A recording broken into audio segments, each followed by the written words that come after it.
Up until this point, we've primarily been building atoms and molecules, but many of the components that users interact with are much more complex organisms that involve multiple levels of subcomponents.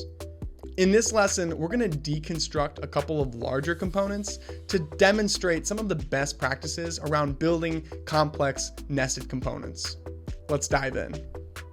We're going to be taking a look at two larger components, both of which are made up of a lot of different subcomponents. And the first one here is a simple sidebar, and the second one is a little bit more robust because we have this sidebar along with a button that actually triggers another little modal window right here. We're going to move through the first one rather quickly to talk about some of the high-level concepts, and then for the second one, I'm actually going to build the entire thing from scratch so you can see each step of the process and how I'm thinking about things as these little Legos that are combined together to create what you're looking at here.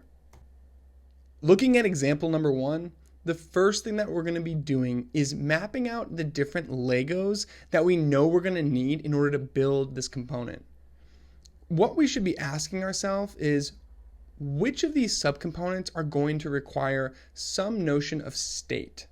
Because if a component requires state, we know that we absolutely are going to have to create a set of variants to support those different states. In this case, we know we have three levels of subcomponents that actually will all require state. One is the icons, which are going to have an active and an inactive state. Two is the sidebar filter, which is going to have some kind of an open and closed state.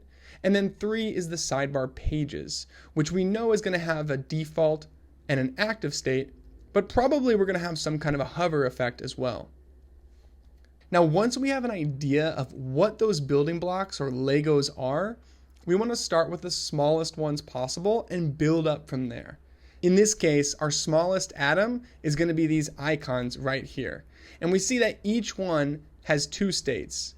And those are defined in a variance property right here, where we have active, no, and yes. So we'll be able to quickly change with a simple toggle.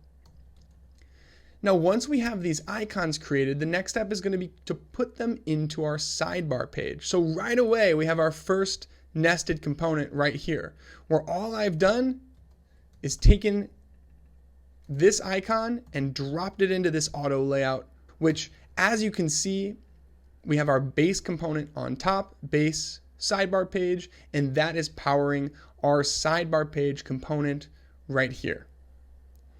Now, within that component, we have three states, which are defined by our variance properties right here. We have active, hover, and inactive, which correspond to these three. And at this point, I'm always wiring up interactive components right away. And so we would go in here and see, okay, we have a hover, change to. My default is smart animate ease out over 200 milliseconds. And then on click, this transitions to active. And so that's one of the really nice things about variance, is that we're going to be able to embed that interactivity at the subcomponent level so that it populates on every single subpage of our sidebar. And then when we import that sidebar into all of our different files, that hover effect and click effect is going to exist everywhere. So then once we have the sidebar page, we'd move into this switcher here. And I'm actually going to not go down this rabbit hole, because if you think about what would happen when we click on this and open it up, that's going to be an entire set of nested components itself. And so just to give you an idea of the scale of what would go into this sidebar, we're looking at least two more sets of components for the different items, and then the effects on those items that you can click as well. We'll go into that level of detail in the second example. Okay, so then once we have all of those components defined, it's as simple as throwing them into an auto layout here. So you can see how I've built this. I have a sidebar with pages. The filter component is above. The pages is a simple auto layout without any spacing. And then I have all of my different sidebar pages present right here. And then once we have it built, all we have to do is apply some overrides, type the text, swap out our icons here, and you can see right away we'll be able to change the state of anything. It's all going to work beautifully. And now we have a sidebar that we can import everywhere. And this is going to be a great example of a product level component because the sidebar is going to exist within every single page of our dashboard, but we don't want that to sit in the top level UI kit. So all of these components here that we looked at, these are all going to be organized within a product level component library. Ready for example number 2? Awesome, because I'm going to build out each piece of this component so that we can really get a sense step by step for what it looks like to assemble these nested components. In this component, we have icons, which are wrapped into a container here. These are combined with text to create these question type rows, and then that is combined with a header to create this full question type menu, which is then combined with this header over here, and we're going to trigger this menu on click of the button. Now let's get started. Okay, so here is what we're going to be working towards. And to start, I have my icons, and I've turned each of them into a main component. And since these are the smallest level of my hierarchy, I'm going to start off by combining these as variants, and I'm going to call it question icon. Okay, so if you look at the design though, I actually have these in a wrapper here. So I'm going to go ahead and create that by taking one of these icons and hitting Shift A to wrap this in an auto layout. We'll add a little bit of a border radius, and it looks like we have this light gray here. So I'm going to go ahead and add a fill. Wonderful. So this I will call question icon wrapper. And remember, when we're trying to decide whether or not something needs variants, we ask ourselves, does this require state? And when we're looking at our mockup here, we see that actually this stays the same no matter what. So all I need is a single main component and I'll be good to go. Now the next thing we're going to worry about is creating this question type row. And if we look at this, all it is a simple auto layout that combines everything that we need. So I'm going to come over here and I'm going to duplicate my question icon wrapper and combine that with some text over here, throw it into an auto layout that is eventually going to become my base question type. Cool. Doesn't look like much now, but we know that it's going to exist, so I'm going to go ahead and create a component from it immediately. And now let's start building it out. Throw a little bit of padding, give it a border radius. Maybe we'll fix the width for now. And lastly, we're going to make sure that our content is centered by fixing our auto layout here. And awesome, we are pretty far along. So I'm going to go ahead and duplicate this twice because we know we're going to have some different states. And so I will call this default and I'll call this hover, which is basically my starting point for pretty much every single component that I create. All right, and this is the question type. Awesome. Now, even though I don't know what this question type hover state should be, it's totally okay. I'm not actually going to worry about it right now, and instead, I'm just going to insert a few of these, make some duplicates. Okay, because I know that I'm going to have some kind of a content wrapper with these different states. And then above that, I'm also going to have my choose a question type header. And even just looking at these two pieces of text, I'm realizing this is probably too big. So I'm going to come over here and I'm going to decrease this to 20. There we go. It's a little bit more hierarchy. And what I will do is, since this is 400 pixels, I'm going to wrap this in an auto layout, set the width to be 400 pixels, make it 64 so it's a nice grid. And then I know I need some kind of a close icon, so I'm going to insert that here, throw it into my auto layout, set it to space between. Cool. trying to optically align this C to the edge of that container there. Awesome. So now I have my header and I have my actual row content. I can throw these into an auto layout, maybe give it 8 pixels of space between. And this is starting to take shape a little bit here. So I realized I actually created this text as white when in reality, that doesn't make a whole lot of sense. But the nice thing is we have it all set up as base components. So that just reflected everywhere just like that, which is super helpful. Okay. Let's decrease this a little bit. And actually, I'm going to use one font size here. And I'm actually going to decrease the font weight here to regular. And then I'll decrease the color to this gray. Awesome. Now we can start adding some cosmetics here to start making this look a little bit more presentable. We'll add a little bit of a border radius. I think we're actually going to need some kind of a border bottom line. So I'm going to throw a divider in between these two sections, set it to fill container and give it a really nice low contrast. And because of that divider, I'm going to take this spacing down to 0. Okay, and then these are looking a little bit cramped here and they're not aligning with my text, which is 16 pixels from the left. So what I'm going to do is, because this already has 8 pixels baked in, so I really need another 8 pixels of padding around this parent frame here.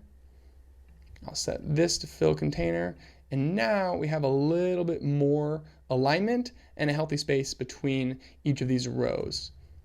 At this point, I think we're looking pretty good. So I'm going to go ahead and name this, and I'm going to call it question type menu, create a main component. And again, going back to that question of state, I don't actually need to worry about different states for this because it's going to be a part of a larger component that is either shown or hidden depending on the parent state. So here, all I need is this one main component and I'll be totally good. Awesome. So the next thing is I need some kind of a button. Let's see what I have pre-built. That'll work. Okay. And remember, I had a little header here, and then the menu appeared off to the right.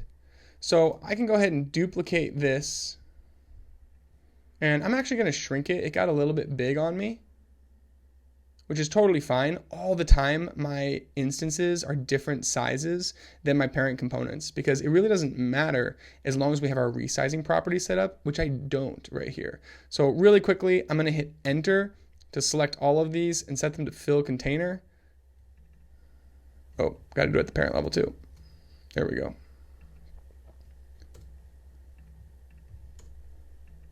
Awesome. That little workflow, actually, let me just Command Z. I have to do that all the time. If I'm going to set something to fill container, I'll do fill container, enter, which is going to select the children. Okay, those are fill container. So I'll hit enter again, and now I'm at the base level, fill container.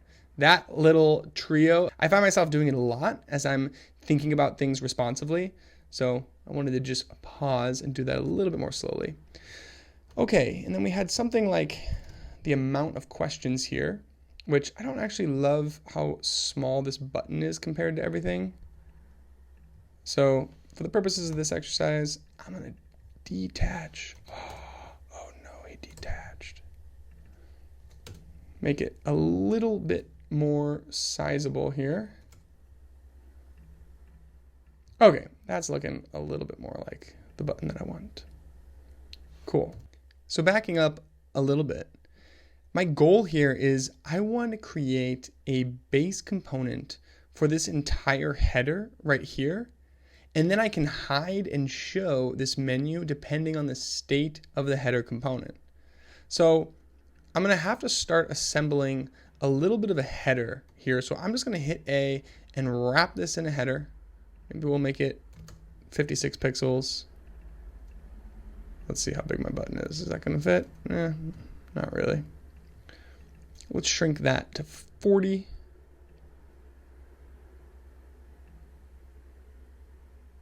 All right. I have this frame here, and I'm actually going to go ahead and call this base questions header.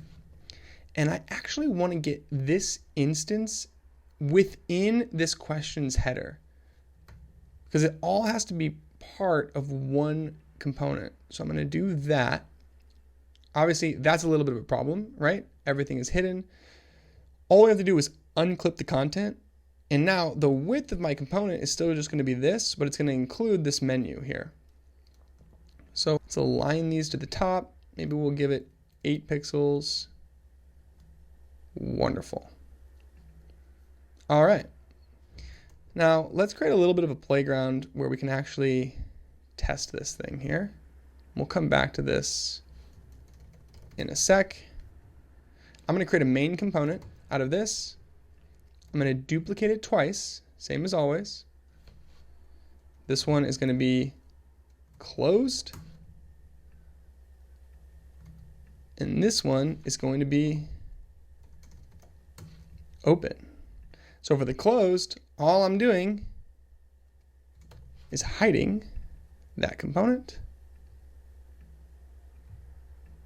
I'll take these, combine them as variants, and now this is my questions header. All right, starting to see where this is going. So now I'm going to insert my questions header, and all I have to do is swap my variants here, which actually, if it's a 50-50 variant, I only have 2 options.